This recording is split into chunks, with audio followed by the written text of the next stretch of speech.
I would go with Pedro on our bikes and queue for 20 hours if we had to, just to bring home some bread, and the next day we did it for a bit of detergent. So you live through the revolution, and that was difficult. It was very character forming for me at that time, because I knew then that no matter what happened in my life, if I can survive this, I will survive anything.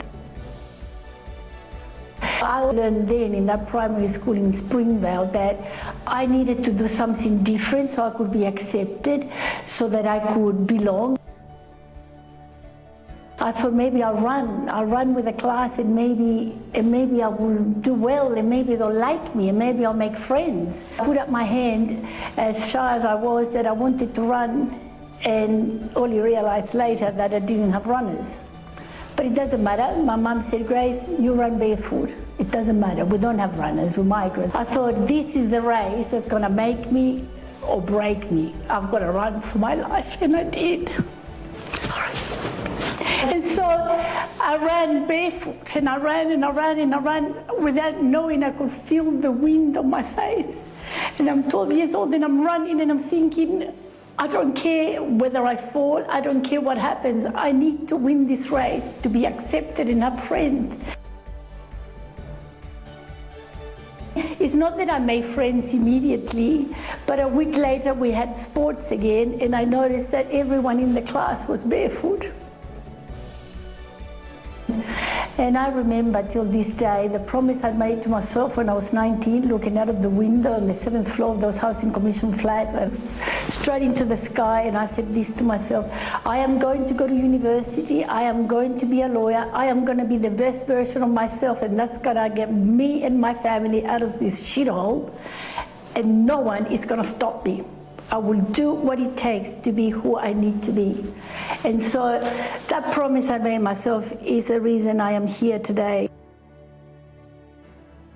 I hated the Spanish language, only to realize later that it was my very language that made me successful.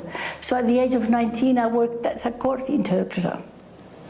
And then I became a lawyer and realized that I was the first Spanish-speaking lawyer that ever walked through the university and that ever graduated. And I had the whole Spanish community as my clients. I've represented over thousands of people because I could speak Spanish. All the negative things that I experienced growing up became positives for me. I think that I'm an example to women that if you allow yourself the opportunity to believe in yourself, you will achieve whatever it is you want to achieve, because the only thing that stops you from being who you need to be is yourself. No one can stop you. It doesn't matter how many obstacles you face. The only person that stops you is you. No one else can do that for you, and no one can take that from you. It's in here. You give it all, or you don't try.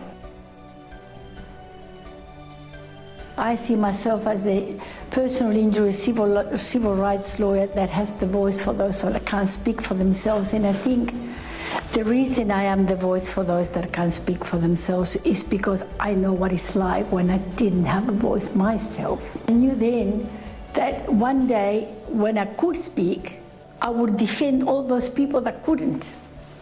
And that's where their passion, I think, comes from.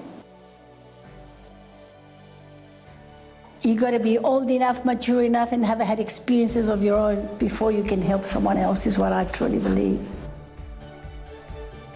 When my son is laughing, I laugh with him, because that laughter is contagious, because it comes from a young person that doesn't have luggage and doesn't have worries and doesn't have problems. You might know that with your own kids. You think, what's so funny about that?